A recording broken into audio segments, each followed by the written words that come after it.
बिस्मिल्लाहिर्रहमानिर्रहीम। अस्सलामुअलैकुम दोस्तों, आप देख रहे हैं ऑडियो कुतुब खाना। जिन दोस्तों ने अभी तक इस चैनल को सब्सक्राइब नहीं किया वो जल्दी से सब्सक्राइब करें और बेल आइकन दबा दें ताकि आने वाली अच्छी अच्छी किताबों की ऑडियो आप तक पहुंचती रहे। शुक्रिया। चलिए शुरू करते हैं। एम.ए. राहत का उर्दू नावल आसेब। दूसरे दिन भी मेरे पास वक्त था। इस दौरान मैं ज़मीर से जंग लड़ता रहा। जीने की आरज़ू हर दिल में होती है। ताकतवर के आगे एक कमज़ोर इंसान का कोई वजूद नहीं होता। इस दौरान यही सोचता रहा था कि क्या करूं और क्या न करूं। बल आखिर फैसला कर लिया कि फ़िलहाल इसके अलावा और कोई चाराकार नहीं है कि मैं धोमा चुमार से तावन करूं। ये फ़ैसला मैंने इंतहाई मजबूरी के आलम में किया था और मेरे पास इसके सिवा और कोई हल नहीं था। दोमा ने मेरा चेहरा देखा और इसके होठों पर मुस्कुराहट फैल गई। भगवान की सौगंध, कितना सुंदर जवान है तू कि अगर तेरा हुलिया दुरुस्त कर दिया जाए, तेरी तराश खराश कर दी जाए तो देखने वाले एक नज़र देखकर तुझे देखते ही रह जाएंगे। पर क्या बना रखा है खुद को। अरे पापी, इस संसार में शक्ति ही सब कुछ होती है। जिसके पास शक्ति है वो ऐश करता है और जिसके पास शक्ति नहीं है समझ ले वो ज़मीन पर राख बनकर बिछा रहता है, सिर्फ इसलिए कि दूसरों के कदम इसे रोंते हुए गुजर जाएं। कहाँ मौका मिलता है इंसानों को शक्ति हासिल करने का, और जिसे मौका मिलता है वो समझ नहीं पाता। कैसे समझाएं तुझे कि तेरे लिए क्या अच्छा है क्या बुरा। धोमा, मुझे क्या करना होगा? सबसे पहले अगर तू मेरी बात मानने को तैयार है तो धोमा कहने की बजाय मुझे गुरुजी कहा कर। मैंने एक ठंडी सांस ली और आहिस्ता से बोला, ठीक है गुरुजी, मैं आपकी बात मानने को तैयार हूँ। धोखा दे रहा है मुझे। दोमा ने नाकाबिले यकीन निगाहों से मुझे देखकर कहा और मेरी आंखें सुर्ख हो गईं। देखो गुरुजी, दूसरी बात तुम्हें गुरुजी कह रहा हूँ, तुम्हारे हुक्म के मुताबिक। जब मैं अपने आप को इस काम के लिए तैयार कर चुका हूँ तो तुम मुझ पर शक की नज़र मत डालो। ऐसा करने से मेरा जहन फिर ख़राब हो जाएगा। मगर ठहर, 1 मिनट रुक जा, अभी पता चल जाएगा, इसने कहा और फिर इसके बाद वो अपनी जगह से उठ गया। फिर स्याह रंग के एक पत्थर का टुकड़ा लेकर वो मेरे सामने पहुंचा और इसे नीचे रखते हुए बोला, सुन ले, पहले ये ना कहना कि मैंने धोखे से तुझे मार दिया। नहीं कहूँगा, बताओ। इस पत्थर पर हाथ रख कर तू मुझे तीसरी बार गुरुजी कहेगा और अगर तेरे मन में खोट होगा तो इस हाथ से हमेशा के लिए महरूम हो जाएगा। ये सूख कर गिर जाएगा और 1 मिनट के अंदर अंदर, समझ रहा है। और अगर तेरे मन में कोई खोट नहीं है, तूने मन से ये बात मान ली है कि अब मेरे लिए काम करेगा, तो फिर ये समझ ले कि ये सब ठीक हो जाएगा। बोल, हाथ रखने को तैयार है? देखो, जो फैसले मैंने किए हैं और जिन फैसलों के तहत मैं इस बात पर आमादा हूँ कि तुम्हारी हर बात मानूं, इनमें कोई खोट नहीं है। बाकी अगर मुस्तकबिल में मेरे दिल में कोई खोट पैदा हो जाए तो मैं कुछ कह नहीं सकता। मुस्तकबिल की बात छोड़ दे, अब की बात कर। लाओ। और इसने पत्थर मेरे सामने रख दिया।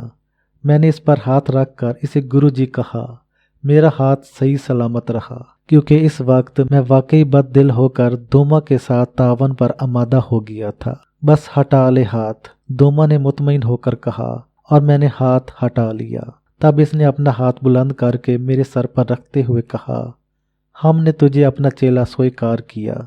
ये बात तो यहाँ हो गई ख़त्म। अब ऐसा होगा नादिर कि बाद में बहुत से ऐसे काम आएंगे जिनमें तेरा मन तुझे रोकेगा, पर मन की बात मत सुनना, हमारी बात सुनना। जो कुछ हम कह रहे हैं वो सुनना। समझ रहा है ना? ठीक है ना? हूँ, ठीक है। अब सब कुछ ठीक है। हूँ तो फिर अपना हुलिया दुरुस्त कर ले। बुलाता हूँ मैं, और इस संसार की सारी बेवकूफ़ियों से दूर हो जाना। अरे जवानी होती किस लिए है? चंद रोज़ के लिए मिलती है। चंद रोज़ की इस जवानी में मनुष्य खिल खिलाए, अपने ऊपर कोई पाबंदी न रखे। अच्छा ठीक है, छोड़ अब इन बातों को। यहाँ से जा और जो कुछ दूसरे कहें मान लेना। मैं इस दौरान तुझे मिलूँगा नहीं। ठीक है? ठीक है गुरुजी, मैंने जवाब दिया। अच्छा लगता है तेरे मुंह से, बहुत अच्छा लगता है गुरुजी कहना। चल हट, भाग यहाँ से। اس نے پیار بھرے انداز میں کہا، اور اس وقت ایک شخص اندر داخل ہو گیا جسے اس نے بلایا نہیں تھا۔ لے جاؤ اسے، لے جاؤ، راج کراؤ، سمجھے، راج کراؤ، جب ہم چاہیں گے اس سے مل لیں گے۔ پھر میں وہاں سے نکل آیا۔ وہ شخص مجھے وہاں سے لیے ہوئے آگے بڑھا اور پھر ایک کار کے قریب پہنچ گیا۔ آئیے مہاراج، اس نے کہا، اور میں بغیر سوچے ہوئے کار میں بیٹھ گیا۔ اس شخص نے سٹیئرنگ سنبھال لیا تھا۔ کار جس علاقے میں رکی وہ بہت ہی خوبصورت علاقہ تھا، ساتھ ہی بے قرار سمندر ٹھاٹھے مار رہا تھا، اور تھوڑے فاصلے پر یہ خوبصورت مکان تھا جس کی شان و شوکت دیکھنے کے قابل تھی۔ پتہ نہیں کس طرح دھوما نے یہاں موجود لوگوں کو میری آمد کی اطلاع دے دی تھی۔ جن لوگوں نے میرا استقبال کیا ان میں 3 مرد تھے اور 2 لڑکیاں، نرم و نازک گداز جسموں کی مالک، چہروں پر شوخی بکھری ہوئی تھی۔ بڑی چاہت سے ان لوگوں نے میرا استقبال کیا اور مجھے اندر لے گئے۔ اندر ایک کمرے میں لے جانے کے بعد لڑکیوں میں سے ایک نے کہا، میرا نام سرن ہے اور یہ سیکا ہے۔ ٹھیک، ہم آپ کو چرن دیو کہیں گے، آپ برا تو نہیں مانیں گے؟ نہیں مانوں گا، میں نے اندر سے کسمساتے ہوئے کہا۔ چرن دیو جی، اب آپ سب سے پہلے اپنا چولا بدل لیجئے۔ مجھے جو لباس پیش کیا گیا وہ جدید تراش خراش کا تھا، اور میں نے اسے پہن کر دیکھا تو وہ میرے بدن پر بالکل فٹ تھا۔ در حقیقت اس کے بعد سے ایک نئی زندگی کا آغاز ہو گیا تھا۔ دھوما مجھے نہ جانے کیا سے کیا بنا رہا تھا۔ اس وقت میری حالت دیکھنے کے قابل تھی۔ اعلیٰ ترین کھانا، صبح کو مجھے ورزش کرائی جاتی تھی، ساحل سمندر پر دور تک دوڑتا تھا اور 2 انسٹرکٹر میرا ساتھ دیتے تھے۔ پھر شاندار قسم کا گھوڑا میرے لیے لایا گیا اور اس کے بعد میں گھوڑ سواری کرنے لگا۔ سمندر میں تیرنا، گھوڑ سواری کرنا، واک کرنا، بہترین غذا، بہترین لباس، اس کے بعد سیر و سیاحت۔ در حقیقت انسان کو یہ سب کچھ مل جائے تو شکل بدل ہی جاتی ہے، اور میری شکل جس طرح بدلی تھی میں خود اس پر حیران رہ گیا تھا۔ چہرہ پر گوشت ہو گیا تھا، رنگ اس طرح نکھر آیا تھا جیسے چندن میں ڈبو کر نکال دیا گیا ہو۔ جیسے بچپن ہی میں مجھے خوبصورت لڑکا کہا جاتا تھا، لیکن بچپن جس طرح گزرا تھا اس میں تمام خوبصورتی جل کر خاکستر ہو گئی تھی۔ زندگی میں پہلی بار صحیح معنوں میں مجھے عیش کی زندگی گزارنے کا موقع ملا تھا، تو میری کیفیت ہی بدلتی جا رہی تھی۔ تقریباً 4 یا 5 ماہ مجھے اسی طرح گزارنے پڑے، اور ان 4-5 ماہ میں ایک دن بھی کوفت کا دن نہیں گزرا تھا۔ وہ دونوں لڑکیاں ہر طرح سے میری دیکھ بھال کرتی تھیں، اور اس سے آگے میں آپ کو اپنی زبان سے کچھ بتانا نہیں چاہتا، لیکن جب انسان برائی کو قبول کر لیتا ہے تو اسے ہر برائی ہیچ محسوس ہونے لگتی ہے، اور ایسا ہی ہو رہا تھا۔ چنانچہ میں نے اپنے ضمیر کو تو صلاح ہی دیا تھا، اس لیے اس کے بعد کوئی دقت نہیں رہ گئی تھی۔ آئینے میں خود کو دیکھتا تو حیران رہ جاتا تھا، یوں محسوس ہوتا جیسے کوئی مصنوعی تصویر کھڑی کر دی گئی ہے جو میری شکل کی ہے، لیکن یہ میں نہیں ہو سکتا۔ اب میں اس عیش و عشرت کا عادی ہو گیا تھا۔ باہر کی دنیا میں بھی میری شناخت کرائی جا رہی تھی، اور اب بہت بڑے بڑے لوگ میرے دوست بن گئے تھے۔ میں انہیں اپنی اس کوٹھی پر دعوت دیتا تھا، اور کوٹھی میں اچھا خاصا جشن برپا ہو جاتا تھا۔ چرن دیو کی حیثیت سے میں بہت مشہور ہو گیا تھا، اور اپنا نام ہی بھولتا جا رہا تھا۔ عیش و عشرت کی زندگی نہ جانے کیا کیا کچھ بھلا دیتی ہے، میں بھی بہت کچھ بھولتا جا رہا تھا۔ اب دنیا مجھے اتنی بری نہیں لگ رہی تھی۔ سوچنا ہی چھوڑ دیا تھا کہ میں کسی کے شانے پر بیٹھ کر زندگی گزار رہا ہوں۔ اس دوران میرے بہت سے دوست بن گئے تھے، ان میں مختلف قسم کے لوگ تھے۔ کچھ ایسے عیاش طبع نوجوان جو اپنے ماں باپ کی دولت پر عیش کر رہے تھے۔ گووند بھی انہی میں سے ایک تھا، اچھی شکل و صورت کا مالک، ایک انتہائی دولت مند شخص کا بیٹا، جس کی بہت سی ملیں، فیکٹریاں اور نہ جانے کیا کیا کچھ تھا۔ اصل میں لوگ میری وجاہت سے مرغوب ہو جاتے تھے اور میری قربت کے خواہش مند ہوتے تھے۔ اس دوران ایسے بھی بے شمار واقعات ہو چکے تھے جو میرے ذہن میں غرور پیدا کر دیتے تھے۔ گووند اس دن مجھے اپنے ساتھ لے کر چل پڑا۔ راستے میں اس نے کہا، چرن جی مہاراج، آج میں آپ کو ایک ایسی جگہ لے جا رہا ہوں جہاں جا کر آپ کو خوشی ہوگی۔ بڑی مشکل سے یہ راستہ نکالا ہے۔ کہاں لے جا رہے ہو؟ चलेंगे तो पता चल ही जाएगा, इसने कहा। फिर हम एक हसीन कोठी में पहुंच गए और यहाँ हमारा इस्तकबाल जिन चंद हस्तियों ने किया, इनमें एक ऐसी शनासा सूरत भी थी जिसे देखा तो मैंने एक आध बार ही था, लेकिन वो मुझे याद थी। चौकीदार ने एक बार मुझे बताया था कि वो लड़की जो दोमा सेठ की कार लेकर गई है एक अजीम अदाकारा है और इसका बड़ा नाम है। कमलवती नाम बताया था इसने। इस वक्त कमलवती भी मेरे सामने थी। कुछ उम्र रसीदा अफराद इसके करीब मौजूद थे। इन सब ने हमारा पुरतपाक खैर मकदम किया। एक उम्र रसीदा शख्स ने आगे बढ़कर अपना तारुफ कराते हुए कहा, मेरा नाम वीर जी है और मैं फिल्म डायरेक्टर हूँ। बहुत सी फिल्में बना चुका हूँ। कमलवती जी को तो आप जानते ही होंगे और गोविंद जी ने आपकी कुछ ऐसी तारीफें की थीं कि हम सब आपसे मिलने के लिए बेचैन हो गए। वैसे इसमें कोई शक नहीं कि गोविंद ने जो कुछ कहा था गलत नहीं कहा था। आप तो वाकई बड़े सुंदर हैं। ताज्जुब की बात है कि अब तक किसी की नज़र आप पर क्यों नहीं पड़ी। मैं हैरत से इसे देखने लगा। मैंने कहा, क्या मतलब? नज़र पड़ने से आपकी क्या मुराद है? आपको तो फिल्म में बहुत पहले आ जाना चाहिए था। फिल्म में? हाँ, मुझे फिल्मों से कोई दिलचस्पी नहीं है। मैं जानता हूँ बहुत से बड़े आदमी जब किसी जगह तक नहीं पहुँचते तो इसकी वजह यही होती है कि इन्हें इससे दिलचस्पी नहीं होती। लेकिन चरण जी, आपने बहुत जुल्म किया है बहुत से लोगों पर। पता नहीं आप क्या कहना चाहते हैं। वो अब मैं बताता हूँ तुम्हें। कमल जी, आप कुछ नहीं बता रही। इस बार गोविंद ने कमलवती की तरफ देखकर कहा। वो सहरज़दा सी मुझे देख रही थी और इसकी बड़ी बड़ी खूबसूरत आंखों में हैरत के नकूश थे।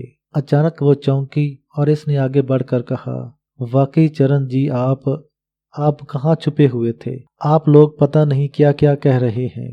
अरे अब तुम सब लोग यही खड़े रहोगे या अंदर भी चलोगे?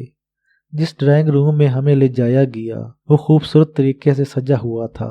मेरी इतनी पजीराई की जा रही थी कि मैं हैरान था। वो लोग मेरे हुस्न और जमाल की तारीफें कर रहे थे और सबसे बड़ी तारीफ कमलवती की आंखों में मेरे लिए थी। हाँ तो जनाब चरणवती जी, असल में गोविंद जी ने आपसे तारफ कराया था। हम लोगों को एक नई फिल्म के लिए बहुत खूबसूरत हीरो की तलाश थी। गोविंद जी से हमारा तारुफ इन्होंने कहा कि एक ऐसी शख्सियत के हमसे मिला सकते हैं जिसे देखकर हम हैरान रह जाएंगे। वैसे तो हम हंसे थे गोविंद जी की बात पर, लेकिन अब हमको अपनी हंसी पर शर्मिंदगी हो रही है। आप वाकई एक ऐसी ही शख्सियत के मालिक हैं कि आपको एक बार देखकर बार बार देखने को दिल चाहे। मैंने हंसते हुए कहा, वीर जी, आप एक तजर्बेकार डायरेक्टर हैं, लेकिन आप जिस अंदाज में मेरी तारीफ कर रहे हैं, लाख कोशिश के बावजूद मुझे इस पर शर्म आती जा रही है। वो लोग हंसने लगे। कमलवती भी हंसी थी, लेकिन वो कुछ खोई खोई सी थी। बहुत सी बातें होती रहीं। मुझे बाद में वीर जी का मकसद मालूम हुआ। वो अपनी फिल्म में मुझे लेना चाहते थे। मैंने हंसते हुए कहा, वीर जी, मैं इस लाइन का आदमी नहीं हूँ। आपको मुझे अपनी फिल्म में लाकर मायूसी होगी। नहीं, हरगिज नहीं। बल्कि अगर आप इस पर आमादा हो जाएं तो यूँ समझ लीजिए हमारी तकदीर चमक जाएगी। वो तो ठीक है, लेकिन आपने ये कैसे सोच लिया कि मैं फिल्म में काम करने पर आमादा हो जाऊंगा? पहली बात ये कि मुझे अदाकारी नहीं आती।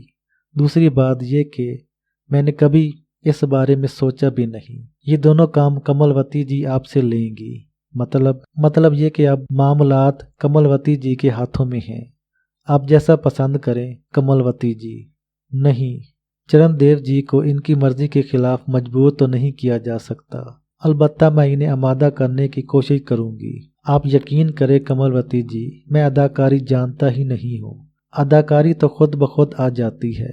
बल्कि कभी कभी अदाकारी नहीं होती, हकीकत होती है।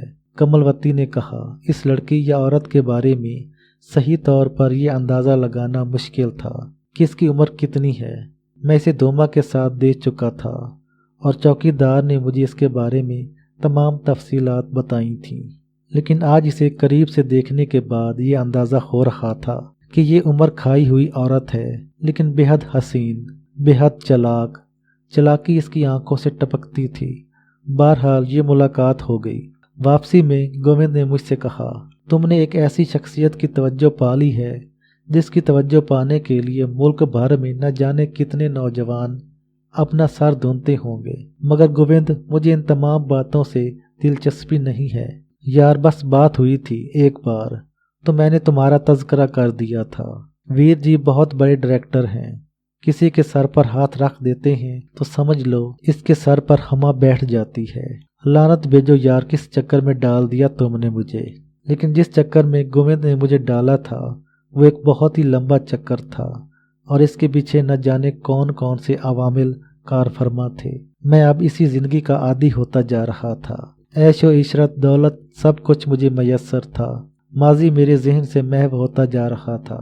फिर एक दिन बादल आसमान पर छाए हुए थे और मौसम कुछ ऐसा ही हो रहा था कि दिल में खुद ब खुद जुलानी पैदा हो जाए। ऐसे वक्त में एक खूबसूरत कार मेरी रिहाइशगाह पर आकर रुकी। मैं बरामदे ही में खड़ा हुआ मौसम की कजलाहटें देख रहा था। कार को देखकर मैं चौंक पड़ा। अजनबी कार थी, लेकिन इस कार से कमलवती नीचे उतरी थी, सफ़ेद सिल्क की हसीन साड़ी में मलबूस, जिसके किनारों पर काली डोरी लगी हुई थी। बिल्कुल यूं महसूस हो रहा था जैसे बादलों की कुजलाहटें यकजा होकर एक इंसानी शक्ल इख्तियार कर गई हों। आज मैंने इसकी चाल की दिलकशी पर भी गौर किया था। इसने मुझे देख लिया था और मुस्कुराती हुई मेरी जानिब आ रही थी। हेलो, इसने मेरे करीब पहुंचकर कहा। हेलो कमलवती, शुक्र है आपको मेरा नाम याद है।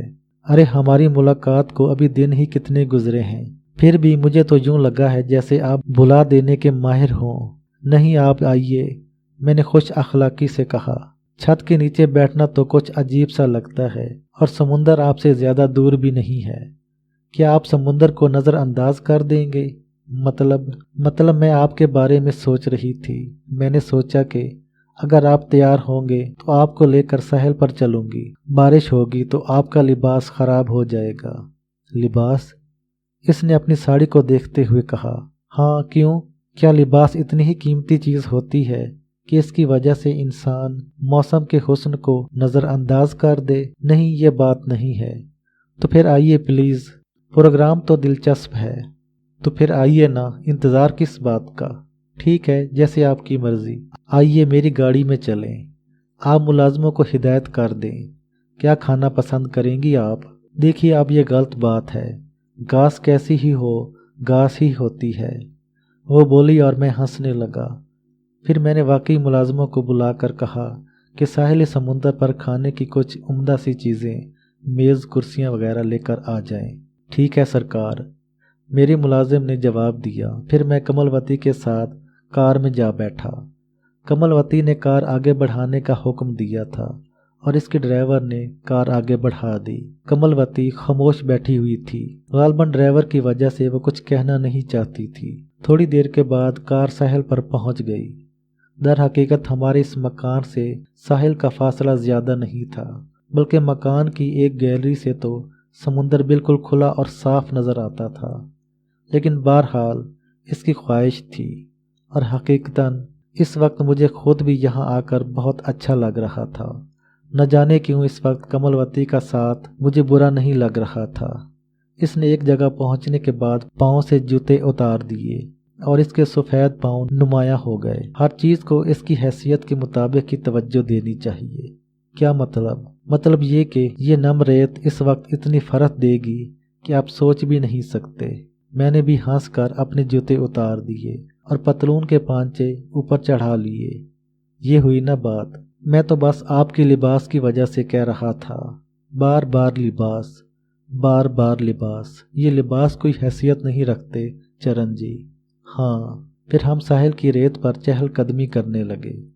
इसके बाल हवा में उड़ रहे थे और चेहरे पर बिखरे हुए थे।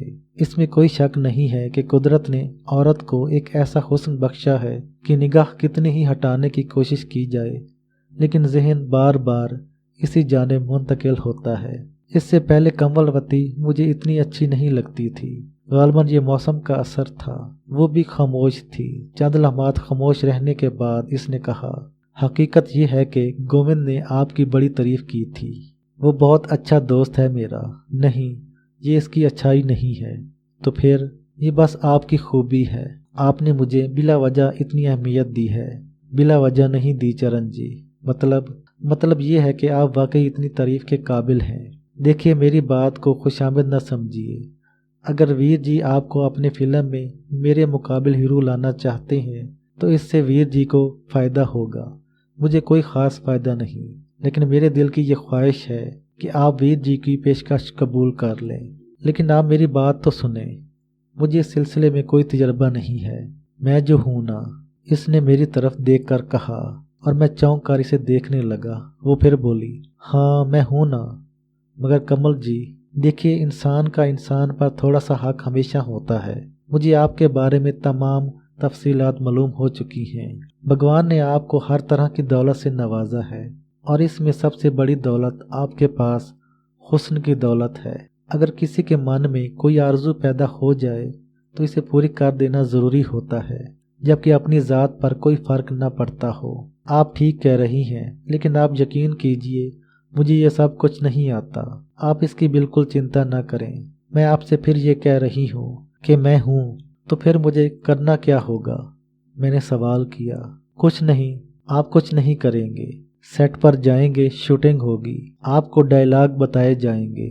आप यकीन करें, मैं आपकी पूरी मदद करूँगी। कमलवती ने कहा, आपने मुझे बड़ी उलझन में डाल दिया है। बिल्कुल उलझन में न पड़ें। और एक बात और भी कहूँ, अगर आप वाकई इस पेशकश को कबूल नहीं करेंगे तो मुझे कोई फ़र्क नहीं पड़ेगा, वीर जी जाने और आप। लेकिन मैं आपसे कुछ चाहती हूँ। क्या? आपकी कुर्बत? जी हाँ, मैं ये चाहती हूँ कि मेरा आपका साथ रहे।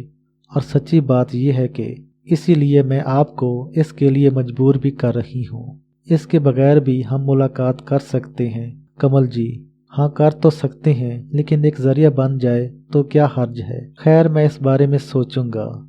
और मेरे बारे में? मेरा मतलब है, मैंने हल्काते हुए कहा और वो हंस पड़ी।